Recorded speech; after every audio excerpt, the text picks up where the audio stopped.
বলেন বাকি জীবন যতদিন থাকবে আমি আপনার আমার বাসায় রেখে খাওয়া দাওয়া সব কিছু আমি চালাইতে চাই। আম্মা আমার আল্লাহ অনেক দিচ্ছে, আম্মাকে শব্দ কমিয়ে দাও, ভাইয়েদেরকে অংশ দাও। আল্লাহর কাছ মেহেরবানি আম্মা কেঁদে কেঁদে দোয়া করে দিয়েছেন। ভাই এমন মা যারা কবরে শুয়েছে, আমার আম্মা তো আছে, এমন মা যারা কবরে শুয়েছে আমি মাঝে মাঝে চিন্তা করি মা তো আছেন।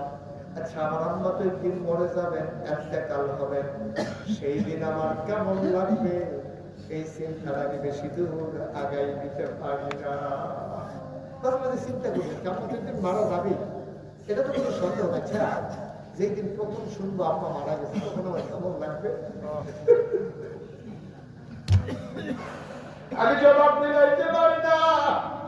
আম্মা ইয়াসিন আহমদ ফারুকীরে চিনেন, আমাদের মাহফিলে প্রতি বছর যান, আম্মা তার ওয়াজ শুনেন, আম্মা চিনেন। আপনার মাহফিল কোথায়?